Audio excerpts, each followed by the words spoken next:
Bonjour chers enfants, j'espère que vous allez bien. Aujourd'hui, nous allons parler de la deuxième partie du récit. C'est écrire la suite du récit, la suite d'événements qui se situe au milieu. Donc, c'est la situation du milieu d'un récit. On rappelle donc ce que c'est qu'un récit. Un récit, c'est le fait de relater, raconter des événements réels, vrais ou fictifs, imaginaires. Le récit se forme de 3 étapes.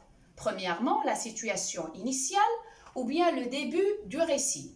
On a déjà parlé de cette étape et on a dit que là qu'on présente les personnages, on précise le lieu et le temps des actions. On peut même parler d'autres petites choses comme l'activité du personnage, en employant bien sûr les expressions de temps comme jadis, il était une fois, un jour, etc. Alors, dans la situation initiale, on donne toutes les informations générales.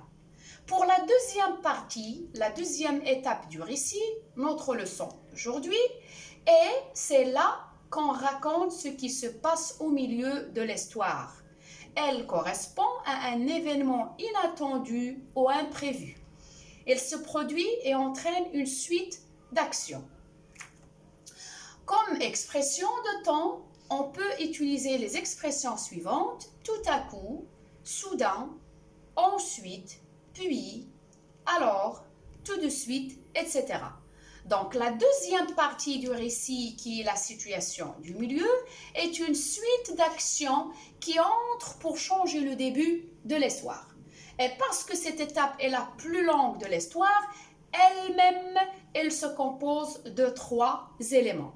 Le premier élément, l'élément déclencheur ou perturbateur, qu'on peut aussi appeler le problème, qui fait démarrer l'histoire. C'est quelque chose qui va changer la vie normale du personnage principal. Par exemple, une rencontre avec une personne ou bien avec un animal qui changera sa vie ou bien le cours de sa journée. Alors, l'aventure commence à partir de ce moment-là. Passons au deuxième élément, les péripéties ou bien ce qu'on appelle le déroulement de l'aventure. Ce sont toutes les actions que pose le personnage pour rétablir le calme, pour trouver une solution. Ce sont en fait toutes les étapes que le personnage principal va traverser pour obtenir son objectif, son but, pour trouver une solution. Les péripéties, il peut y en avoir 2, 3, 10. Il peut y en avoir un nombre illimité. Pourquoi? Pour allonger la série d'actions.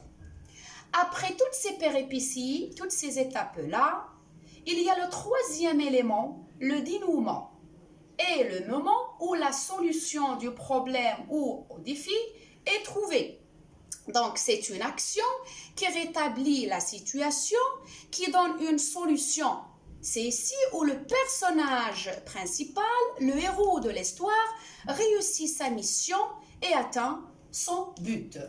Comme expression de temps dans cette étape, on peut employer les expressions suivantes: soudainement, tout à coup, plus tard, puis, après quelques jours, etc.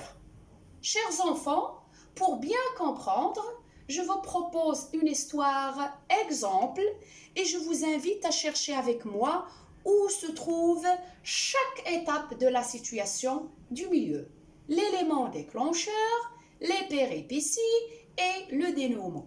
Donc attendez-moi dans la vidéo juste après.